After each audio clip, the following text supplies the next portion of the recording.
Hello YouTube और क्या हाल चाल है। मेरा नाम है Rohan, reporting live from Toronto.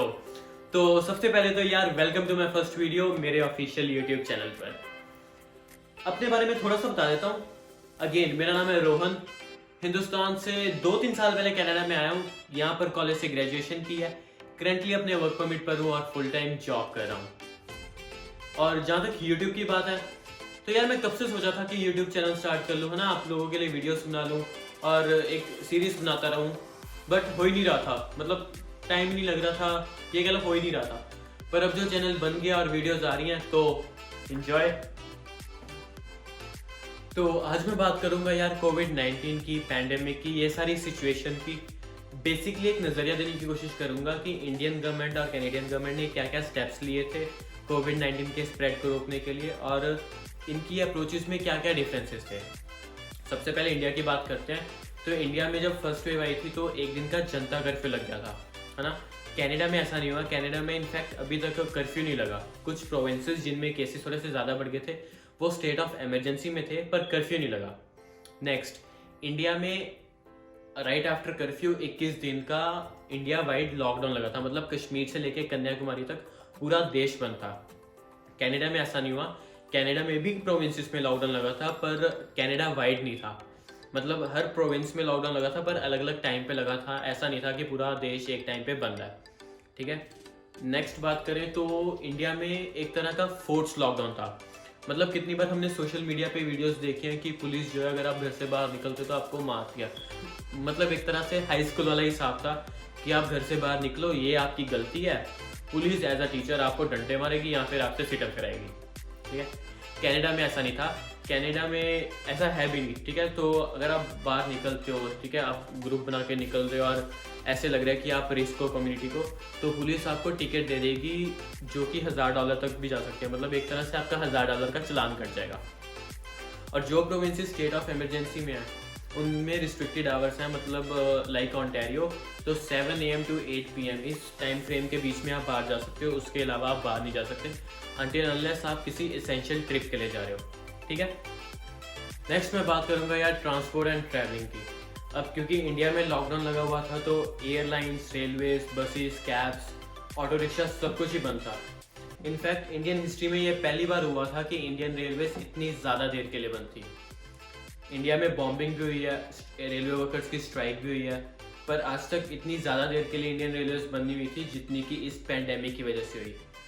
वही कनाडा में विद इन सिटी जो ट्रांसपोर्ट सिस्टम था उसमें ज़्यादा डिफरेंसेस नहीं दिखे, क्योंकि सबवेज भी चल रही थी, बसेस भी चल रही थी, कैब्स भी चल रही थी। फ़र्क पड़ा तो इंटरनेशनल फ्लाइट्स को। 2020 में इंटरनेशनल फ्लाइट्स जो है वो टोटली बंद कर दी थी। अभी इंटरनेशनल फ्लाइट्स का क्या सीन है कि अगर आप बोर्ड करते हो तो आपको नेगेटिव रिपोर्ट शो करनी पड़ेगी। लैंड करने के बाद कोविड टेस्ट लेना पड़ेगा। अगर उसकी नेगेटिव रिपोर्ट आती है तो आप बाहर जा सकते हो, अदरवाइज आपको एक होटल में रुकना पड़ेगा जिसका लिविंग एक्सपेंस अराउंड $2000 होगा, जो कि आपको ही पे करना पड़ेगा।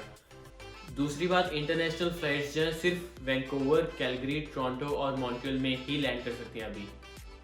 इसके अलावा और किसी टर्मिनल्स पर नहीं लैंड कर सकती। डोमेस्टिक फ्लाइट्स की जो रिस्ट्रिक्शंस हैं कनाडा में वो थोड़ी सी कम है कि अगर आप अपनी रिपोर्ट शो करो, नेगेटिव रिपोर्ट शो करो एंड जस्ट ट्रैवल, है ना, as compare to international flights, okay. Next मैं बात करूंगा यार लिकर स्टोर्स की, शराब के ठेकों की। तो इंडिया में तो सब कुछ ही बंद था क्योंकि लॉकडाउन लगा था, पर भाई साहब जब खुले तो इतनी लंबी लाइनें। एक टाइम को तो मैं सोच रहा था कि इतना स्टॉक है भी है। वहीं कनाडा में लिकर स्टोर्स कभी बंद नहीं हुए थे। ध्यान रखते हैं कैनेडियन गवर्नमेंट ऐसे तो यहाँ पर क्या सीन हुआ था कि यहाँ पर क्या सीन है अभी कि लिकर स्टोर्स के जो टाइमिंग्स हैं वो थोड़े से कम है। जो लोग अंदर जा सकते हैं वो लिमिटेड नंबर ऑफ पीपल है, ठीक है। और यहाँ पर बियर और वाइन जो है आप ग्रोसरी स्टोर से भी बाय कर सकते हो, ठीक है। जैसे कि वॉलमार्ट, फ्रेशको और नोफिल्स हैं, ये भी बियर और वाइन सर्व करते हैं। अब क्योंकि हम ग्रोसरी स्टोर्स की बात कर रहे हैं तो इंडियन ग्रोसरी स्टोर्स का ये सीन था कि जो साइड पे वेंडर्स होते हैं वो नहीं थे, क्योंकि लॉकडाउन लगा हुआ था तो वेंडर्स अलाउड नहीं थे। पर ग्रोसरी स्टोर्स में जाके आप ले सकते थे, एक मेंबर एक फैमिली से, पर रिकमेंडेड था कि अपनी ग्रोसरीज आप ऑनलाइन मंगवाओ। सेम कैनेडियन स्टोर्स में था, कैनेडियन ग्रोसरी स्टोर्स में क्या था कि जब फर्स्ट वेव आई थी ना यार, यहाँ पर एक चीज़ आउट ऑफ स्टॉक हो गई थी, टिश्यू पेपर। ठीक है, टॉयलेट रोल्स होते हैं ना, वो आउट ऑफ स्टॉक हो गए थे, ऑनलाइन भी और इन स्टोर भी। पता नहीं लोगों ने क्या करने थे इतने। पर और बाकी जो फूड प्रोडक्ट्स थे, ठीक है, वो स्टाफ के लिए बहुत मुश्किल हो रहा था रीस्टॉक करना, क्योंकि जैसे ही स्टॉक करते वैसे ही आउट ऑफ स्टॉक हो जाते, क्योंकि इधर लोग ऑर्डर कर देते ऑनलाइन कर्ब साइड पिकअप के लिए, या फिर इन स्टोर पिकअप कर लेते। ठीक है, बाकी लिमिटेड नंबर ऑफ आवर्स थे। ठीक है, और लिमिटेड नंबर ऑफ आवर्स अभी भी हैं, और लिमिटेड नंबर ऑफ पीपल हैं जो कि अंदर जा सकते हैं। ये था ग्रॉसरी स्टोर्स का। तो नेक्स्ट मैं बात करूंगा यार वर्क और बिजनेसेस की। इंडिया में लॉकडाउन लगा हुआ था, इसलिए सारा काम जो है वो डिसकंटिन्यू हो गया था। ठीक है, और सारे बिजनेसेस शट डाउन थे। रिकमेंडेड था कि आप घर से काम करो। लॉकडाउन हटने के बाद भी जो एम्प्लॉयज़ थे वो 1 या 2 दिन अपने काम पर जा रहे थे, और बिजनेसेस स्मॉल स्केल पर स्टार्ट हुए थे। ठीक है, कनाडा में क्या सीन है कि लॉकडाउन लगने के बावजूद भी सब कुछ बंद नहीं हुआ था, थोड़ी सी रिस्ट्रिक्शंस लगी थी, इसलिए बिजनेसेस रन हो रहे थे, लोग भी अपने काम पर जा रहे थे। Specially if you are working in retail, अगर आप रिटेल में काम कर रहे हो, मतलब फूड कॉर्नर्स पे काम कर रहे हो या फिर ग्रोसरी स्टोर्स पे काम कर रहे हो, तो आपको काम करना पड़ रहा था। पर एक अच्छी बात क्या हुई थी, यहाँ पे जो वेजेस हैं, मिनिमम वेजेस जो है वो इंक्रीज हो गई थी। Let's say if you are earning $14 एक घंटे का ना, तो आपको $16 मिल रहे थे, $2 इंक्रीमेंट मिल रही थी हर एक आवरली बेसिस पे, क्योंकि आप पैंडेमिक के बीच में काम कर रहे हो। Apart from this also Canadian government जो है कुछ एम्प्लॉयज़ को और उन लोगों को जिनको बिजनेसेस ने ले ऑफ कर दिया, क्योंकि वो इतना बिजनेस अर्न नहीं कर पा रहे, इसलिए काफ़ी एम्प्लॉयज़ को ले ऑफ कर दिया था, उनको कैनेडियन गवर्नमेंट ने एक ऑप्शन दी कि आप CERB कैनेडियन एमरजेंसी बेनिफिट के लिए अप्लाई कर सकते हो, और अगर आप एलिजिबल हुए, हम आपको हर मंथली $2000 आपके बैंक में डाल देंगे, जिसकी वजह से सबका घर भी चलता रहा और थोड़ी सी इकोनॉमी स्टेबल रही। ठीक है, तो नेक्स्ट मैं डिस्कस करता हूँ यार नॉन एसेंशियल वर्क, जैसे कि हेयर सैलून्स, शू आउटलेट्स, क्लब्स। ये सब कुछ इंडिया में लॉकडाउन के टाइम पर तो बंद था, पर अब सब कुछ खुला हुआ है।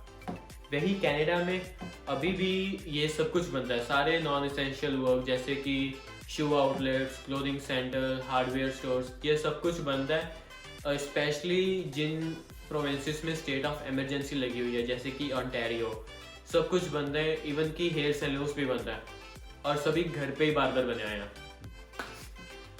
तो यही था यार आज की इस वीडियो में। बाकी अपना ध्यान रखना, और जहाँ से भी ये वीडियो देख रहे हो कमेंट करके बता देना कैसी लगी, और जितने भी लोगों को जानते हो ना यार, उनके साथ ये वीडियो शेयर कर देना, ताकि वो भी कनाडा के हाल देख लें।